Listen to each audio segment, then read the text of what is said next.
You guys, matter might be becoming conscious. And I know I actually thought this was crazy too. We will probably forget these images once humanoid robots become ubiquitous on our streets. Robots doing drunken boxing. Have you guys seen those insane TV shows that are blowing up in Japan right now and getting a ton of attention on?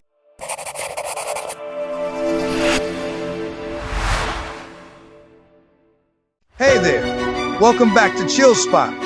You ever feel that urge to look away when things get a little too creepy? Well, tonight you'll need all your courage.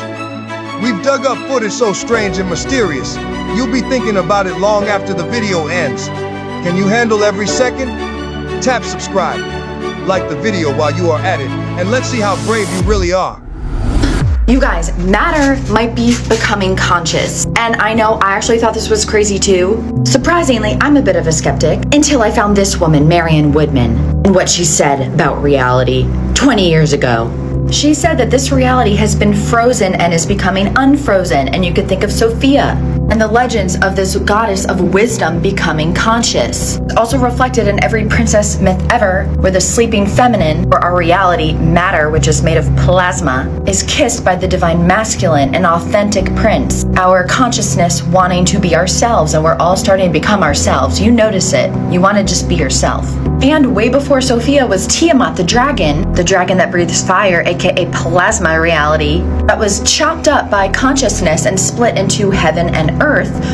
Same as Sophia, some is still in the light heaven and some is dark and frozen. It is a sleeping giant waiting to be awoken by our consciousness. We're all becoming more conscious. So she spoke about how more people are having Kundalini awakenings and this energy rising. She also spoke about how in science, matter is becoming more malleable. Even in the world of plasma, there are now physicists and scientists who are suggesting a broader definition for plasma, not as the fourth state of matter, but as a latent capacity of matter that has behaviors, a certain set of behaviors that are plasma-like. Basically, matter may transition into plasma-like behavior more fluidly than we thought. This is the guy who talks about it, Dr. Patrick van Rees in Belgium, who's studying plasma and cancer, chemistry. Basically, plasma is our holistic fabric of reality that is malleable. And as I study and write about in my book, our fabric of reality is made of this finer plasma that I call plasma, multidimensional plasma, but you can call it ether too. Just like electromagnetism affects plasma in science, our consciousness affects this plasma on subtler levels.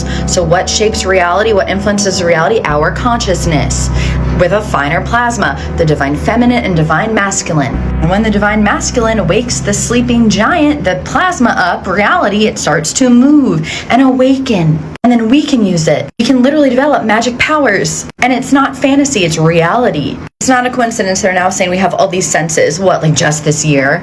No, we're becoming more aware of these things. Reality is evolving, and so are we. It's all alive. It is a flower of life, not a machine. And we have free will.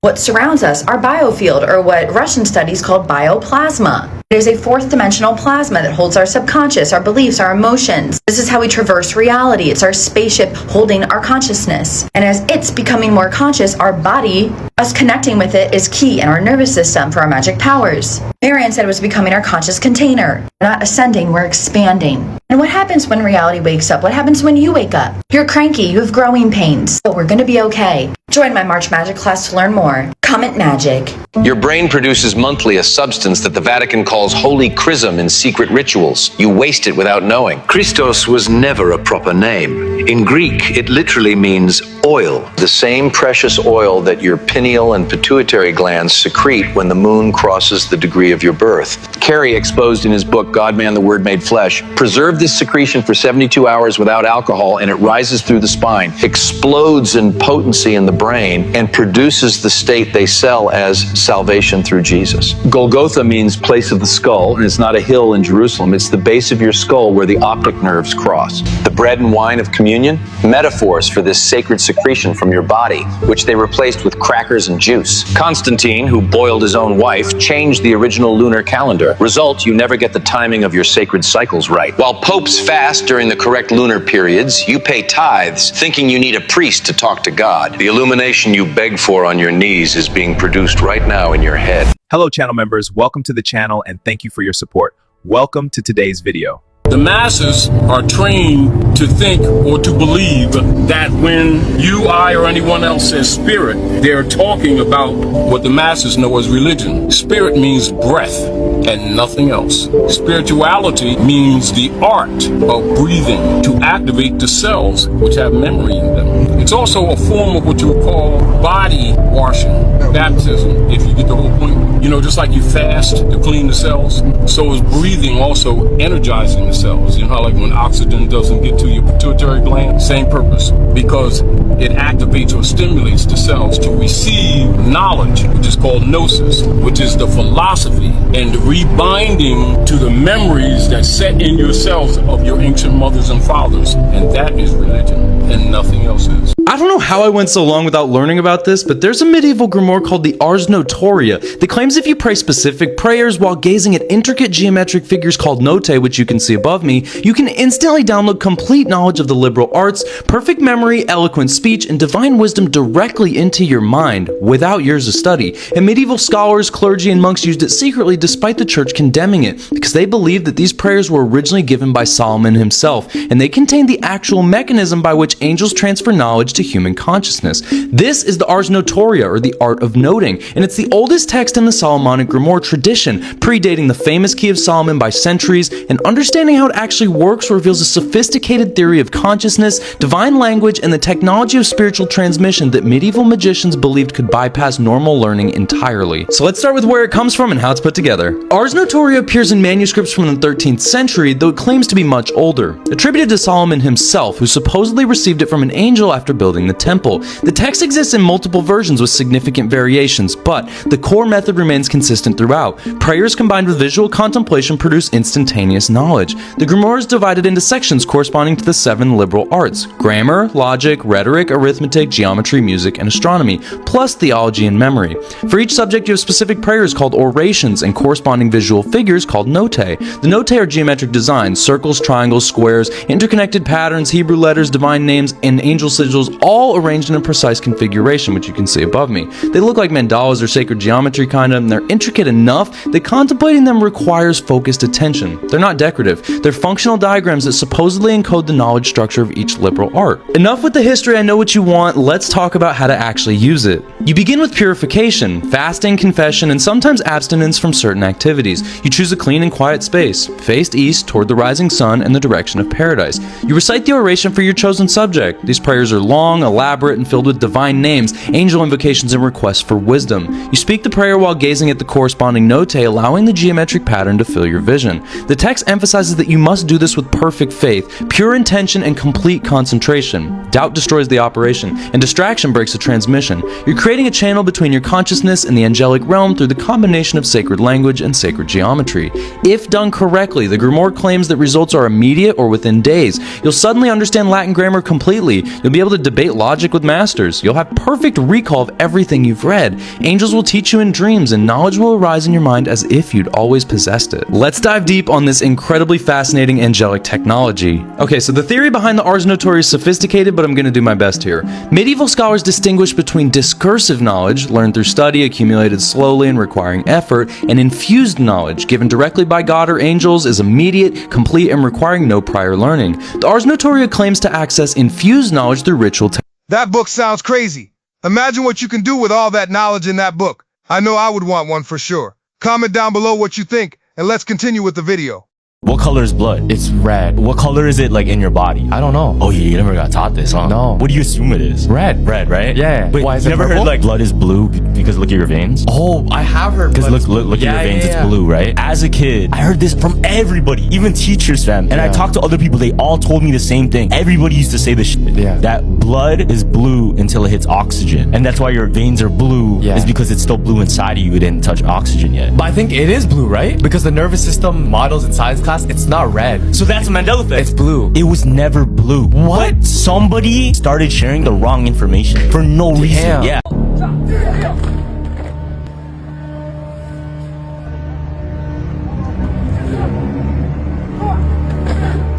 We will probably forget these images once humanoid robots become ubiquitous on our streets.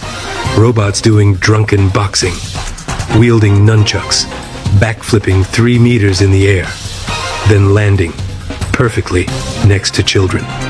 China just turned a talent show into a weapons demo. This was the 2026 Spring Festival Gala, China's Super Bowl. Unitary Robotics brought its G1 humanoids for the third year in a row. But this wasn't a dance routine. It was a martial arts performance. Swords, poles, drunken fist techniques, where the robot staggers, falls, and recovers without missing a beat. They moved at 4 meters per second, changed formations while sprinting, jumped from launchers 3 meters high, and landed on command. Hundreds of millions of training iterations, one flawless execution. 4 robotic startups performed that night. Total investment, 100 million yuan. This wasn't entertainment. This was a capability briefing dressed as a holiday special. President Xi met Unitary's founder weeks after last year's gala. He's met 5 robotic CEOs in 12 months. Same number as EV and chip founders combined. China shipped 90% of the world's humanoid robots last year. Morgan Stanley projects they'll double output this year. The US has demos. China has a supply chain. And now, a primetime proof of concept, broadcast to the world. They called it a performance. It was a message. Those bots are insane. China ain't playing around. I mean, did you see how they are just on point and synchronized like humans? This shows how technology is advancing at an unspeakable speed. Shout out to China. Have you guys seen those insane TV shows that are blowing up in Japan right now and getting a ton of attention online? For example, in this clip, we see an elderly man literally farting into a special tube that's connected to the noses of 2 young women. Yeah, it already sounds absurd on its own, but that's exactly the whole point of the challenge. The idea of the contest is to see which of the girls can last longer with the tube, without giving up or refusing to continue. All of this plays out with the hosts reacting, the audience laughing, and this tense, competitive atmosphere hanging over everything. Or take another very similar challenge, except this time the elderly man isn't farting, he's just blowing air into the tube, and the girls have to inhale it. Technically, the task looks less shocking, but in essence, it's just as strange and unpleasant. The contestants are forced to push through their own disgust and discomfort in order to win, or at least not lose to their opponent. In my opinion, all of this looks extremely gross and degrading. It's hard for me to understand what must be going through the minds of the people who agree to participate in shows like this, and those who actually enjoy watching them. Kai Cenat girlfriend cheated with NBA youngboy. A man with 18 baby mamas. And this is who she chose. While you, Kai, are online crying your lungs out, begging the internet for validation, let that sink in. You learned love was loyalty. She learned value was attention. 2 different realities, same relationship. Biblically, Samson lost his strength the moment he gave his heart to Delilah. Not because women are evil, but because men forget the order. Purpose first, frame first, power first. Mystically, when a man leaks emotion publicly, he bleeds respect spiritually. Dark Psychology, 101. Women don't follow tears, they follow direction. And Kai, this is where men fail. Instead of silence and recalibration, they perform pain. This is exactly what I break down in the Bad Boy Formula, how men lose frame and how to rebuild it cold. If you want it, inbox me the word formula and I'll DM you the link.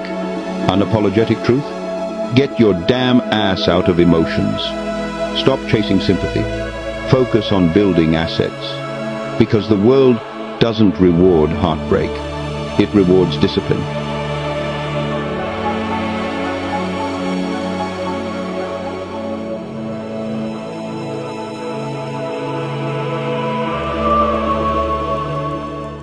When you see it, let me know in the comments. Look in the background right here in 1 second and let me know what you see. This kind of stuff is literally ingrained into all of our mass media. Did you see it? I'll let you see it one more time, and if you don't see it, I'll show you what it is. And she says she still has her eye on higher office. You're not ruling it out. Going right into your subliminal mind. What's that? What's that? What's that? Why is there 3 of them? Blowing up for you if you still don't see it. Satanism itself is ingrained into every single aspect of life. Like really, what is the need for this exact shape if it's not this? Those clips were just creepy, especially the one with Japan's TV shows.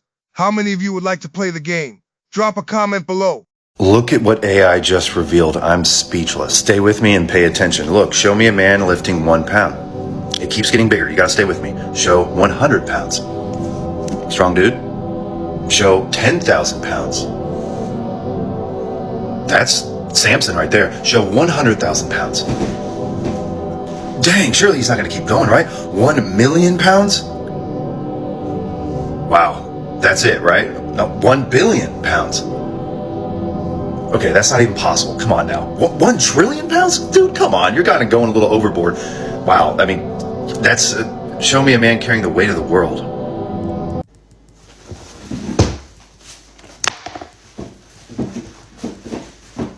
He did that for you. Famous YouTuber Fauci exposes the Illuminati for brainwashing the world.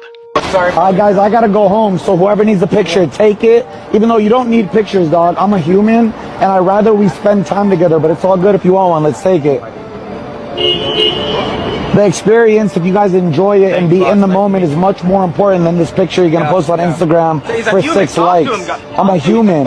You guys haven't asked me how I am. You haven't asked me what I like. You haven't said anything. It's all good, brother. Take the picture.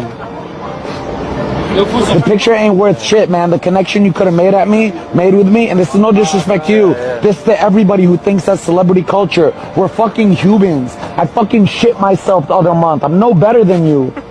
A picture is shit on celebrities.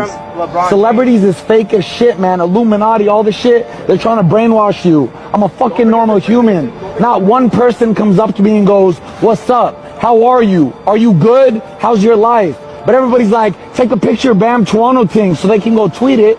A former mainstream rapper went on TikTok and exposed just how artists are essentially being forced into selling their souls to these record labels that they are a part of. Okay. And when you listen to what he's saying and how they're making this happen, and then you go back and look at some of the things that artists have said about record labels, it actually makes a lot of sense. Okay. And I believe this is a good example of when the Bible is talking about what a person can profit, or what would a person profit by gaining the whole world and losing their soul in the process? Okay. I want to show you guys exactly what I'm talking about. Let's hop into this video, watch it, and react to it. Before we do me a quick favor. Hit that like button for the algorithm so that this video can reach more people like yourself.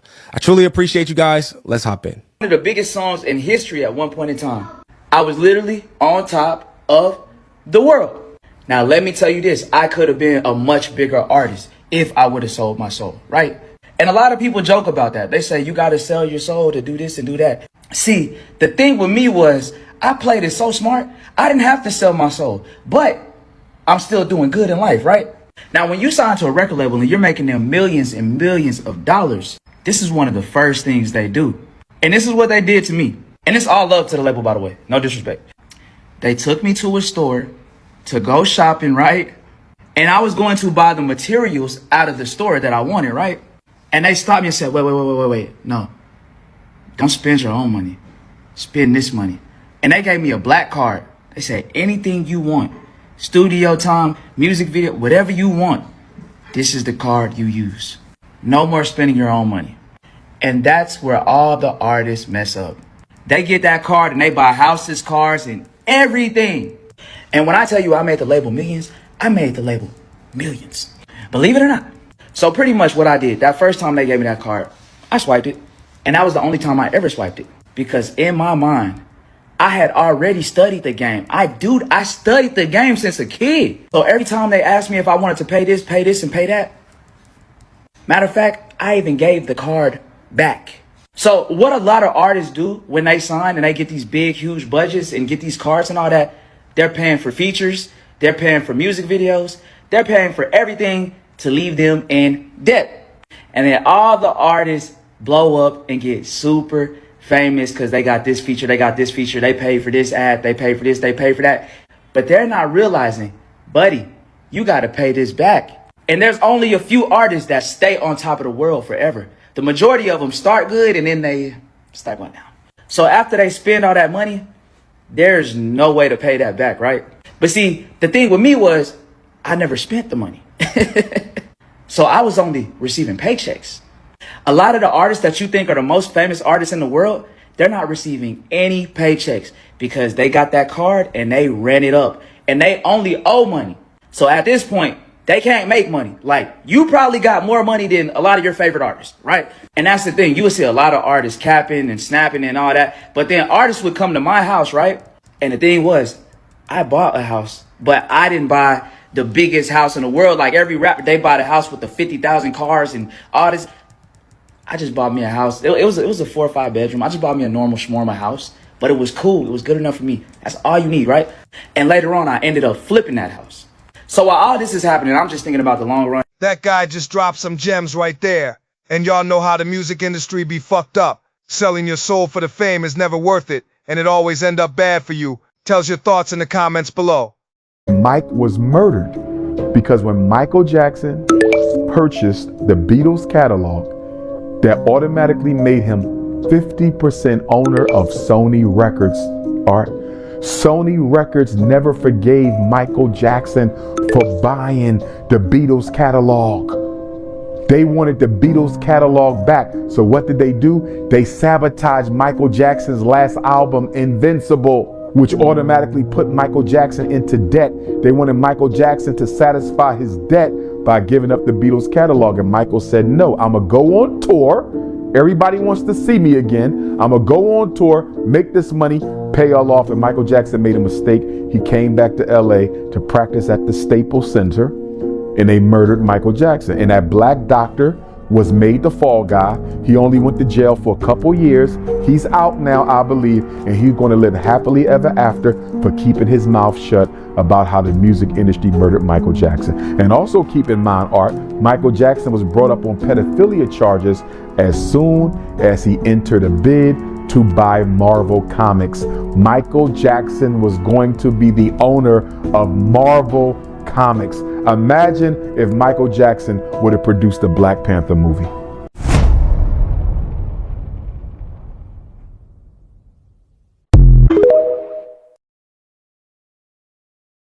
Rare photos that'll blow your mind.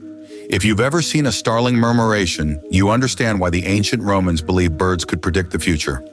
A male turtle shows a form of courtship behavior, trying to attract a female by displaying his fitness and dominance through a movement known as claw fluttering. A giant dragon carved completely by hand. You didn't realize how big bluefin tunas get until watching this video. Bro is the final boss of whatever game this is. The baby might not remember, but Papa will never forget. This foal started galloping just 3 hours after being born, and even his mother was surprised. Penguin steals his wife's rock, then gives it right back to her like it's a gift. A swimming feather star, also known as a crinoid. These ancient creatures date back to the Ordovician period, around 480 million years ago. Truce between termites and ants, with each side having their own line of guards. This guy jumps onto a moving horse, balances as it gallops, and then starts jump roping while standing on it.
Watching how things are made always has a satisfying feeling to it.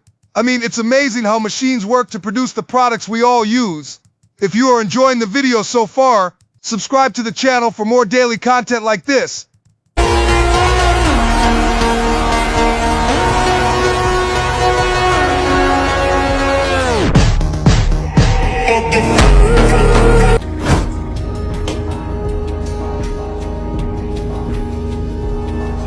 I don't believe this life hack will work, but we can try. 3, 2, 1. Let's see.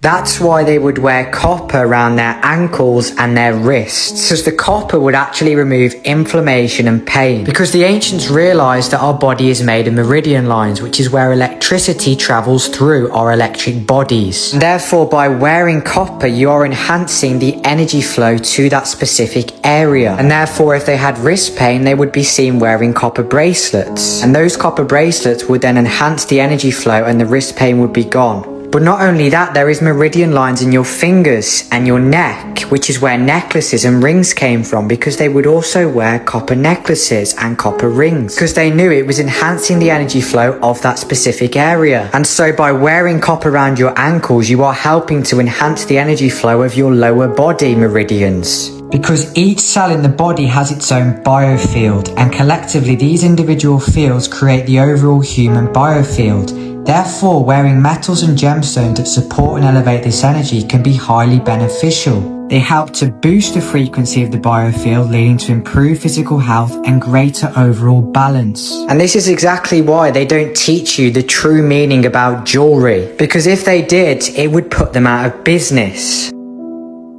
Rudolf Steiner, the Austrian mystic, he predicted, that towards the end of last century and the beginning of this century, there will be a movement driven by big corporations to take the soul away from people, to disconnect people from the higher world. And in order to do that, we have to destroy the pineal gland in people. And I followed the research on that, and amazingly what we found, the pineal gland is the most sensitive part of our central nervous system and is highly, highly, highly sensitive to 4 things: aluminum, glyphosate, fluoride, and Wi-Fi. And we are the only country in the world that has pushed these 4 things in the last 60 years or so on everybody growing up here.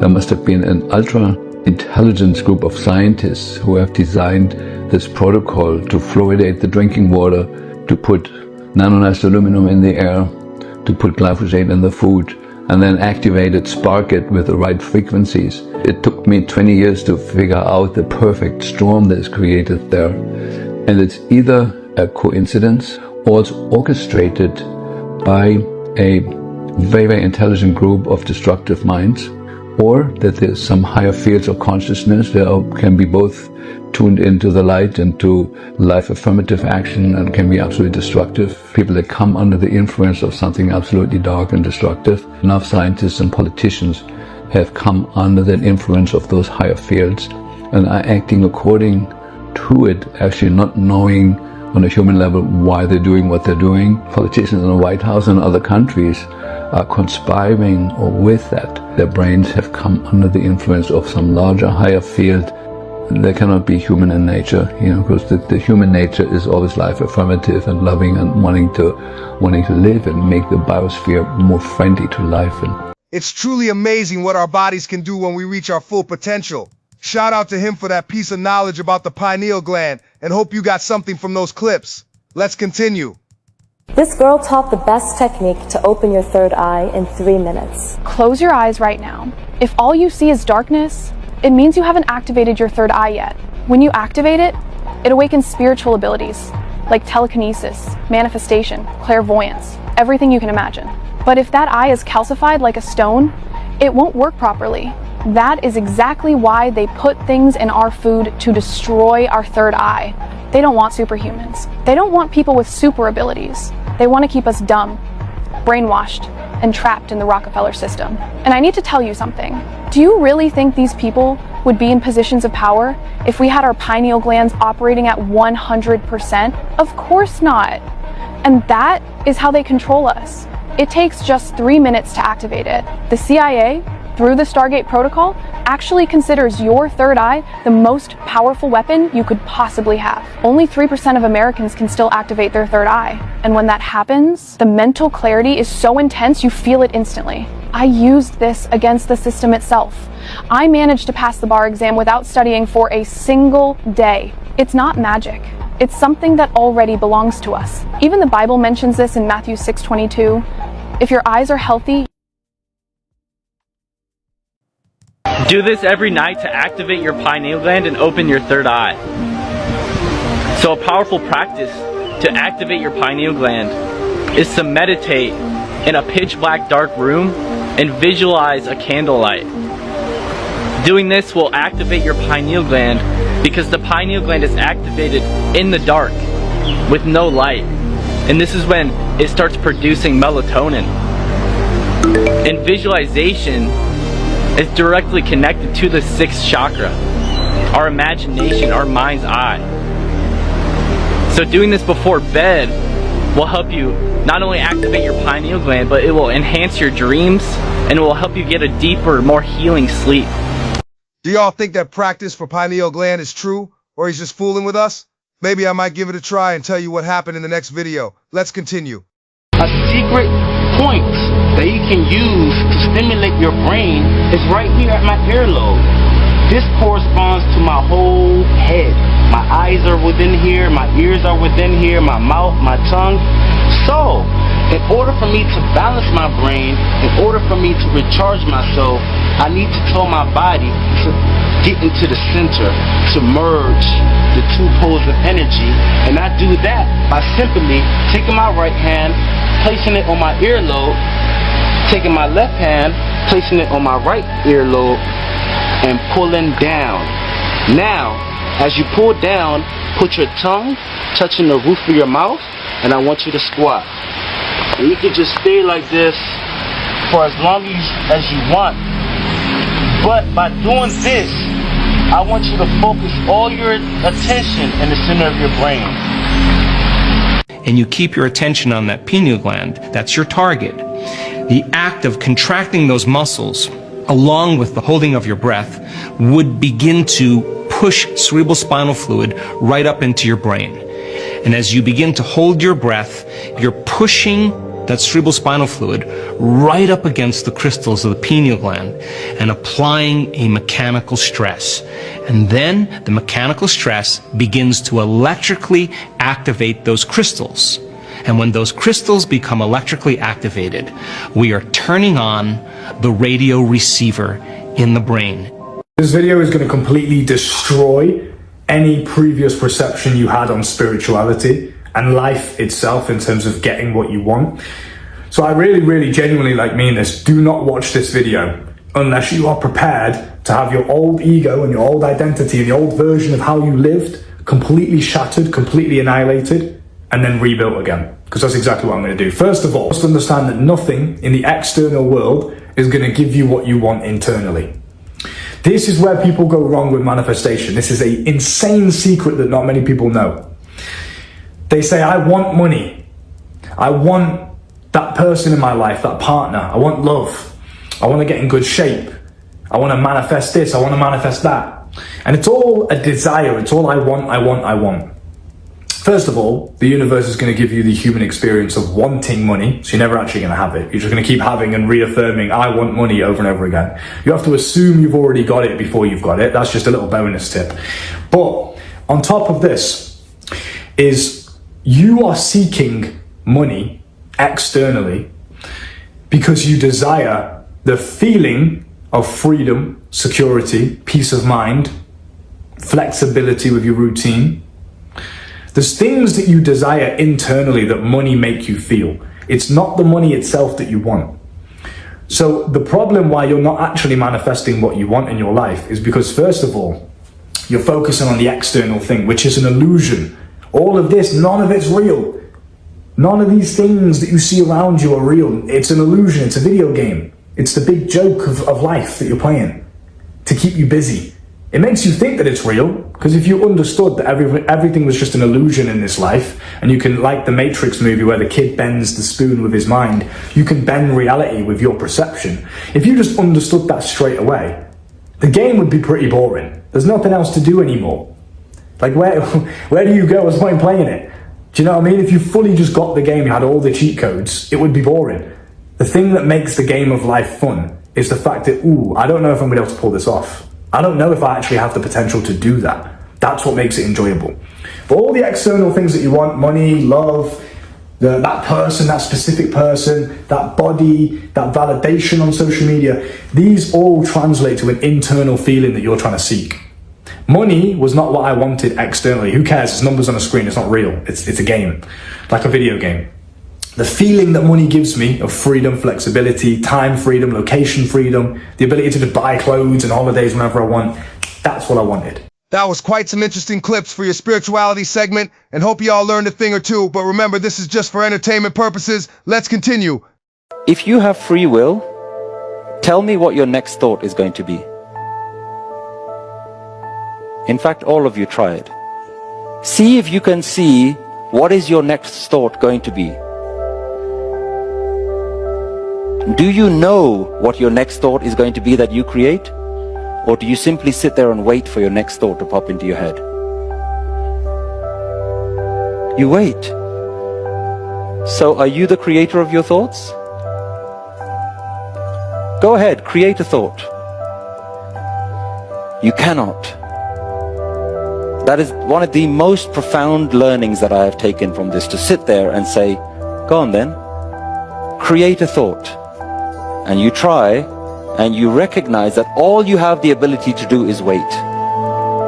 And you wait, and a thought comes in. The thought could be planning your next holiday. The thought could be a jam sandwich. The thought could be something about your past, or an idea about the future, or a person that you haven't thought about for 20 years. You have no idea what your next thought is going to be.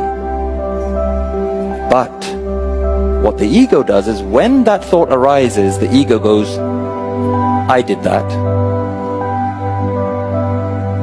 Go home today and try a very simple experiment. You sit and you ask yourself, what is my next thought going to be? Do I know what my next thought is going to be? If you are blessed with the understanding that you have not ever been able to create a single thought, it will destroy your idea of free will straight away. Because all your actions are based on your thoughts. And if you never created your thoughts, then you never created the actions that came after those thoughts. Then you sit back and you go, I really don't have an ego.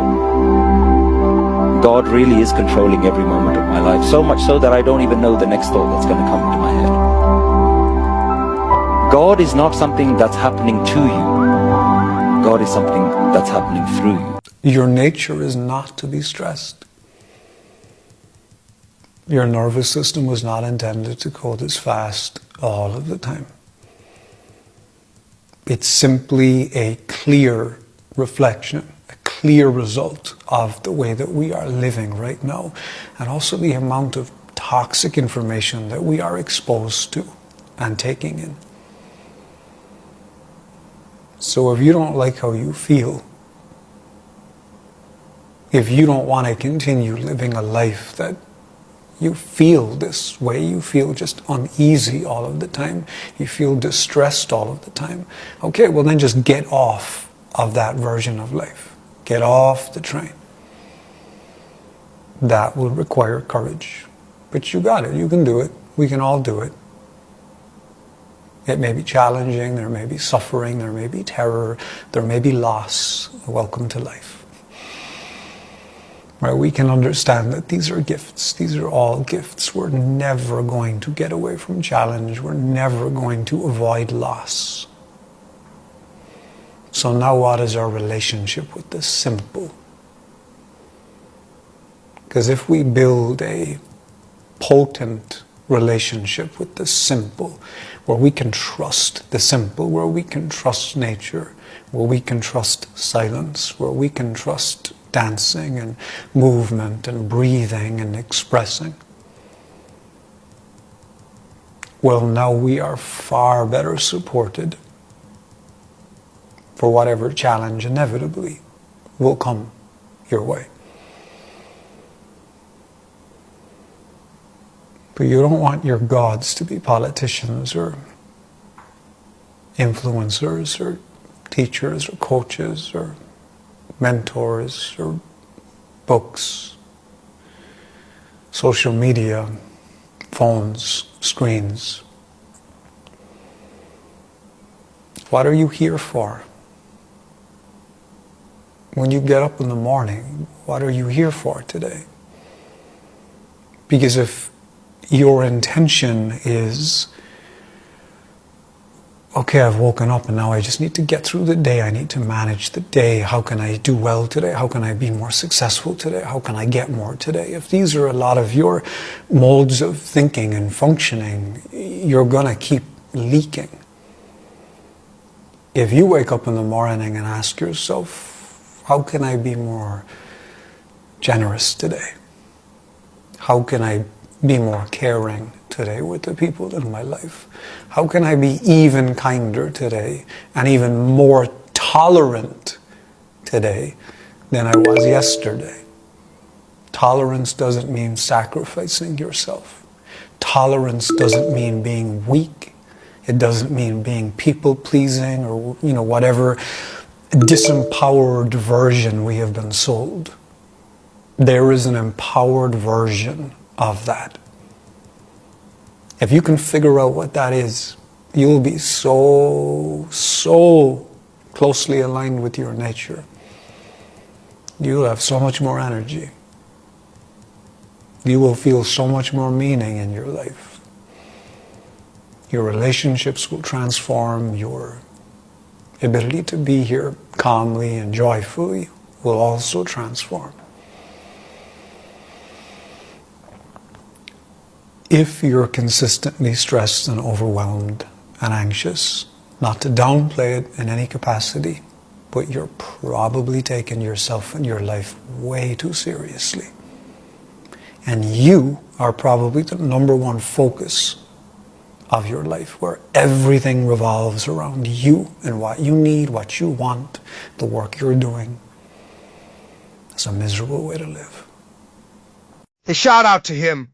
Those were some interesting facts that he dropped right there, and I bet most of us are living that kind of life. Drop a comment below what you think, and leave a like for us if you are enjoying the video so far. Let's continue. Do you want to know the secret of how all the billionaires make all this money and create their dream reality? No, it's not just cause and effect, but it's the mindset that they have about cause and effect. Yes, karma is real, but karma is not just this magical thing. If you do something, in a year's time something bad will happen to you. That's not cause and effect. The word karma simply means action, to do something. If you take action, it will have an effect that you will live out. The billionaire's mindset is very simple. Before they take an action, before they make any decision, they say to themselves, what is the effect of this cause? Is that effect going to push them towards their goals or who they want to become, or is that effect going to pull them away? And if the effect is going to pull them away of where they want to go, they will not take the action.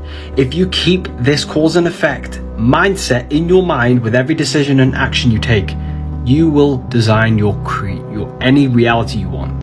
Money is power. And the fact that people get uncomfortable hearing that is exactly why it works. Because let's stop lying to ourselves for a second. Money decides where you live, what you tolerate, who you can walk away from, how much rest you get, how safe your choices are. And that's power. Not in an evil way, but in a reality way. Because people love to say money doesn't matter. Usually the same people who've never had to choose between paying rent or keeping their peace. Or stay in situations they would leave instantly if they could afford to. Money doesn't make you better than anyone, but it does make you free. Free to say no. Free to leave. Free to choose alignment over survival. And that's why it scares people. Because when you don't have money, someone else always have leverage over you. Your boss, your partner, your family, the system. And calling money unspiritual or not important is just a nice way of coping with not having it. Because the truth is, money doesn't change who you are. It just removes the things that were controlling you. And that's power. Now, this is how you become a master of astrology. Fire, earth, air, water, fire, earth, air, water, fire, earth, air, water. Cardinal, fixed, mutable. Cardinal, fixed, mutable. Cardinal, fixed, mutable. And I'm saying it for a reason. It's a mantra, and I'm drawing it writing it for a reason too, because once you do this in your mind and remember the solstices and remember the sine wave and remember this circle, everything connects to this. This is the hidden manna, the hidden knowledge. This is Camelot. The day always begins at sunrise. The ancients said that from 6 o'clock to 8 o'clock, Aries rules every day. From 8 to 10, Taurus rules. From 10 to 12, Gemini. 12 to 2, 2 to 4, 4 to 6. And these are the nighttime signs. So you see how this is black and light, summer and winter, hot and cold, all the good things that we love and need for life, and all the things that oppose life and give death. Matter, A, stands for spirit, air. Here is spirit, here is matter. Here is fire, the kingdom of the sun. Here is matter, the kingdom of water. Matter, mother.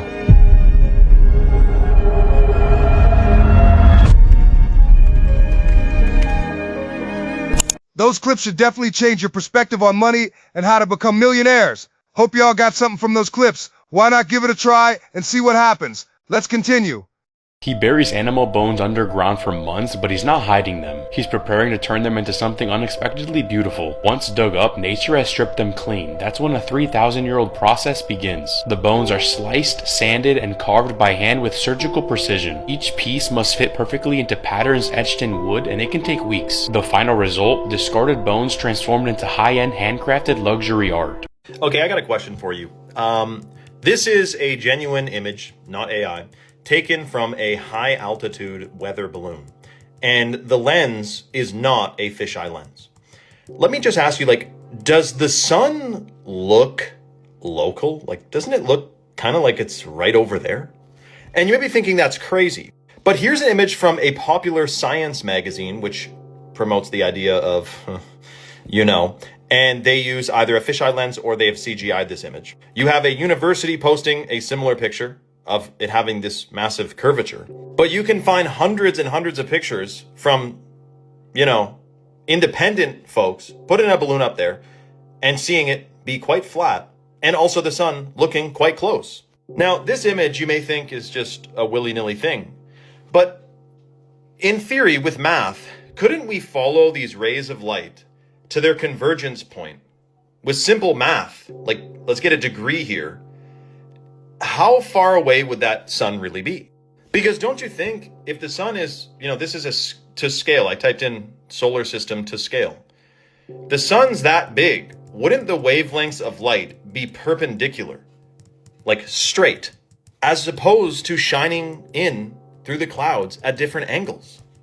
Now, it is interesting that most of the ancient cultures and civilizations used to think falsely that we lived on a non-moving plane. And there was never supposed to be an edge, by the way. That is a common misconception. Terra infinita, it could go on a lot farther than many may think. Now, were all the ancient cultures building structures we cannot build today, using mathematics and science that we can hardly fathom today? Sonic levitation, sound waves, laser beams, you name it. The Mayans have carved into stone a freaking propulsion device. You've seen that Mayan carving that looks like a guy sitting in a chair pointed up with rockets shooting out of the back of it. We have UFOs in ancient drawings. I'm not saying they'd be from outer space. I'm pretty sure it says in one of my ancient books here that there's a firmament. But let me know your Now, if you made it this far, I should say that there's a whole lot more I'm going to be posting, but I do want to mention that right now Chalk is giving away free bags of the organic heirloom cacao from Bolivia. This is the Chalk Lit Powder. Super detoxing, freaking delicious. And if you combine that with the hot water purified shilajit or the ashwagandha, you're getting some of the most potent superfoods in the natural world. I'm talking fertility, brain function, hormones, energy levels, cognition, and your pineal gland. Comment free below and check your DMs for details. If science was wrong about this, what else are they wrong about? For decades, science and doctors said it was physically impossible to run a mile in under 4 minutes. Then, in 1954, Roger Bannister broke the record. Within weeks, other runners did the same. Nothing changed in their bodies or technique. Only their belief changed. The limit was never physical. It was mental. So let me ask you this. What belief are you accepting every day that's blocking your ultimate life goal? write it in the comments to release it. And if you're ready to replace it with more empowering beliefs, then download my affirmation app, Grand Rising, to receive daily reminders. And that's a wrap for today's journey into the strange and unsettling. Thank you for watching and stepping into the unknown with us. If these creepy mind-bending videos left you wanting more, make sure to hit that like button and subscribe so you never miss an episode. Got a favorite moment? Or maybe a clip you want to see in the next one? Drop a comment below. We love hearing from you. Until next time, stay curious, stay brave, and always be ready for the unexpected. We'll see you soon, right here at Chill Spot, where the weird and wonderful never stops.